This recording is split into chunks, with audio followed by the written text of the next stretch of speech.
गांव की गलियों में जब बातें फैली तो एक नाम जो सभी की जुबान पर होता था वो था कमला। गांव के लोग उसे लालची शहद वाली के नाम से भी जानते थे। कमला गांव में एक पुरानी और अकेली महिला थी जिनकी बुढ़ापे में लालसा बढ़ गई थी और वह बाजार में अपने खुद के शहद का कारोबार करने लगी थी। गांव की चौपड़ में रोज भीड़ लगी रहती थी क्योंकि यहाँ की सड़क गांव की व्यापारी जिंदगी की गति दिखाती थी। रोजाना यहाँ विभिन्न विक्रेताओं और खरीदारों का आना जाना रहता था। लोग अपने अपने उत्पादों को बेचने की कोशिश में लगे रहते थे। गांव की यह व्यवस्था एक बड़े बाजार की तरह ही काम करती थी, जहां हर एक विपणन कर्मी ने अपने उत्पादों को बेचने का प्रयास किया करते थे। कमला बाजार में अपनी खुद की शहद की दुकान लगाने लगी। वह जंगलों से शहद खरीदकर बाजार में बेचती थी, लेकिन उसकी खुद की खोज में लालसा इतनी बढ़ गई थी कि उसने खुद की अच्छे शहद की बजाय अन्य खराब वस्तु के साथ मिलाकर बेचने की शुरुआत कर दी। गांव के लोग कमला की शहद की दुकान पर शहद खरीदने आते थे। वह उनके सामने मिले खराब शहद के डिब्बे खोलती और उनसे कहती, देखो यह शहद बहुत पुराना है, गुड़ नहीं है। मैंने इसकी कीमत भी कम कर दी है, आप इसे सस्ते में खरीद सकते हैं। गांव के लोग उसकी बातों पर विश्वास कर लेते थे और उसके बताए दाम पर शहद खरीद लेते थे। कमला बहुत होशियार थी, उसे किसी के बारे में गलत जानकारी देने में कोई दिक्कत महसूस नहीं होती थी, क्योंकि उसे तो सिर्फ अपने फायदे की चिंता रहती थी। कमला का दिन कुछ इस तरह गुजरता था। वह सुबह सुबह उठकर जंगल में जाती और खराब शहद को अच्छे शहद के साथ मिलाकर डिब्बों में डालती थी। फिर बाजार में आकर उन डिब्बों को बेचने का प्रयास करती थी। गांव के लोग उसकी बातों में आकर उसके खराब शहद को खरीद लेते थे। एक दिन बाजार में विभिन्न विक्रेताओं के बीच बातचीत हो रही थी। कुछ लोग कमला की दुकान के खराब शहद के बारे में बात कर रहे थे। एक व्यक्ति ने कहा, आखिरकार ये कमला किस तरह से बिना किसी को पता चले अपने खराब शहद को बेच रही है। उसका यह काम बहुत ही अच्छे तरीके से हो रहा है।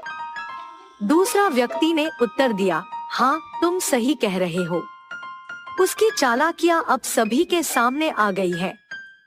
उसने लोगों की विश्वासघाती की है और उसकी कमाई बढ़ गई है।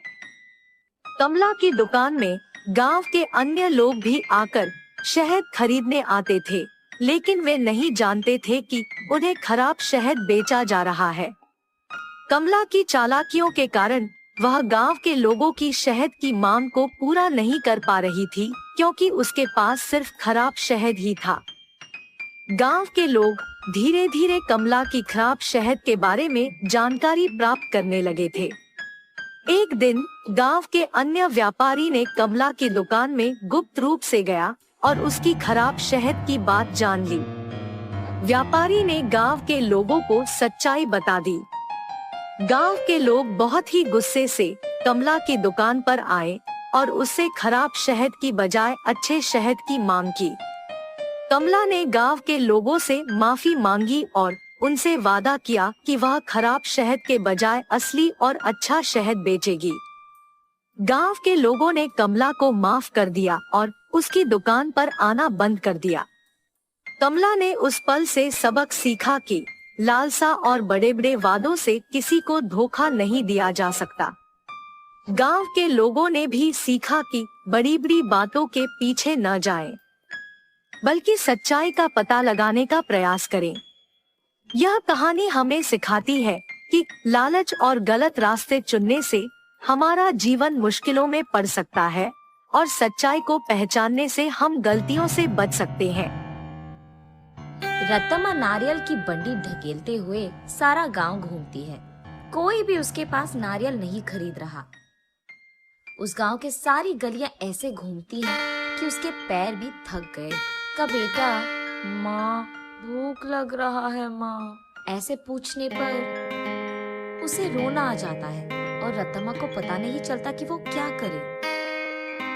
तब वो एक जगह उसकी बंडी रोककर एक नारियल काटकर, आज के लिए खाकर अपना पेट भर लो बेटा, कल अच्छा खाना खिलाऊंगी, ऐसे कहकर अपने बेटे को देखते हुए अपने जीवन को कोसती है। मगर वो दोष किसको मानेगी, रत्तम्मा को समझ में नहीं आता। एक समय में रत्तम्मा बाकी गांव वालों की तरह ही छोटे मोटे कूली का काम करती थी, लेकिन उसे लगता है कि उसे उसका मेहनत का फल नहीं मिल रहा। इसी दुख में वो दिन गुजारती थी। कुछ ही दिन पहले रत्तम्मा का पति पी पी कर मर गया। घर के सारे पैसे वो अपने दारू में लगा दिया और घर में एक फूटी कौड़ी भी नहीं है। इसीलिए रत्तम्मा को क्या करे ये पता नहीं चल रहा था और उसे इसी बात का डर था कि वो अपने बेटे को कैसे पढ़ाएगी। एक दिन वो अपने घर के बरामदे में बैठकर यही सोचती रहती है कि वो पैसे कैसे कमाएगी। तभी फैसला करती है कि वो एक छोटा सा व्यापार करेगी। इसी सोच में वो जब सर उठाकर ऊपर देखती है, उसके घर के ठीक सामने मौजूद एक नारियल का पेड़ उसे नजर आता है। तब वो फैसला करती है कि वो नारियल बेचेगी। उसके फैसले के अनुसार ही वो अगले दिन उस गांव के जंक्शन के बीच में नारियल का एक छोटा सा मंडी लगाती है। लेकिन तब तक उसी जंक्शन पे दो और ऐसे व्यापारी थे जो नारियल बेच रहे थे। उन दोनों की वजह से रत्तम्मा का व्यापार ठीक से नहीं चल रहा। इसी कारण 2-3 दिनों से रत्तम्मा की बंडी से सिर्फ 2 या 3 नारियल ही बिके थे। बाकी सारे पैसे के पैसे ही रह गए।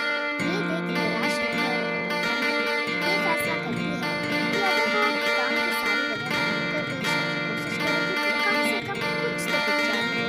तब जाकर वो ऐसे गलियों में घूमती रहती है। आंखों में से निकल रहे आंसू को पोंछकर वो बस अपनी किस्मत को कोसकर घर जाने ही लगती है कि बीच रास्ते में उसे एक पाठशाला नजर आती है। उस पाठशाला के बच्चे वहां बेच रहे स्नैक्स को देख उस दुकान के चारों ओर घूमकर उनको खरीदने लगते हैं। ये देख रत्तम्मा का बेटा मुझे भी वो खाना है माँ, ऐसे वो भोला बच्चा पूछता है।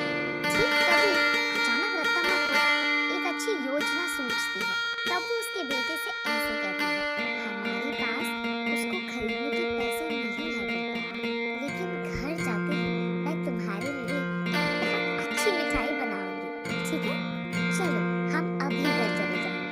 घर आते ही बचे नारियल में से कुछ ही को काटकर उनसे कुछ मिठाइयाँ बनाती है और उन मिठाइयों को अगले ही दिन उस पाठशाला के पास बेचने लगती है। उस दिन तक किसी ने भी नारियल से बनाए हुए मिठाई को वहाँ पे नहीं बेचा था। इसीलिए पाठशाला में मौजूद सारे बच्चे एक ही बार में वहाँ आकर सारी मिठाइयाँ खरीद लेते हैं। बस रत्तम्मा की खुशी का कोई सीमा नहीं। घर जाते ही वो नारियलों से उसी तरह की मिठाई बनकर अगले ही दिन वहाँ आकर उसे बेचती है। पिछले दिन की तरह ही बच्चे वहाँ आकर सारी मिठाइयों को खरीद लेते हैं। लेकिन कुछ बच्चे ऐसे पूछते हैं, आंटी कल जैसे मिठाई नहीं है क्या? कल लेके आऊंगा बेटा। ये कहकर घर पहुंचते ही अगले दिन के लिए नारियल से ही 2-3 प्रकार की मिठाइयाँ बनाती है। तीसरे दिन भी सारी मिठाइयाँ बिक जाती है। तब वहां मौजूद बाकी व्यापारी ये देख रत्तम्मा के पास आकर ऐसे कहते हैं, अम्मा कुछ मिठाइयाँ हमको भी बेचो, वो हमारे दुकान में बेचेंगे हम तुम्हें दुगना पैसे देंगे इनके लिए, ऐसे कहते हैं। ये सुनकर रत्तम्मा इस बार ज्यादा मात्रा में मिठाइयों को बनाकर अगले दिन वहां के व्यापारियों को बेचती है दुगने गुना में। बचे सारे पाठशाला के बच्चों को हमेशा की तरह बेचती है। ये देख बच्चे सारे वापस रत्तम्मा के पास ही मिठाइयाँ खरीदते हैं।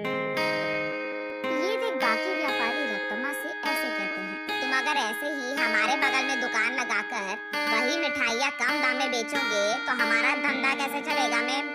अगर तुम्हें बेचना है तो हमारे ही दाम पे बेचना होगा। तब रत्तम्मा, लेकिन बच्चे इतने दाम पे कैसे खरीदेंगे? उस सब से हमारा कोई लेना देना नहीं। अगर यहाँ धंधा करना है तो हमारी सुनो, वरना यहाँ से निकल जाओ, ऐसे कहते हैं। ये सुनकर रत्तम्मा उसके घर पहुंचकर बहुत सोचने लग जाती है। अगले दिन पाठशाला के पास एक बड़ा सा मिठाई का दुकान ही खोल देती है। उसमें सिर्फ नारियल से बनाई हुई मिठाइयाँ ही बेचती है। अब रतम्मा को किसी से कोई लड़ाई करने की जरूरत नहीं पड़ेगी। दूसरी तरफ रतम्मा की तरह नारियल से मिठाई बनाकर बेचने वाला उस गांव में और कोई नहीं था। अब इस कारण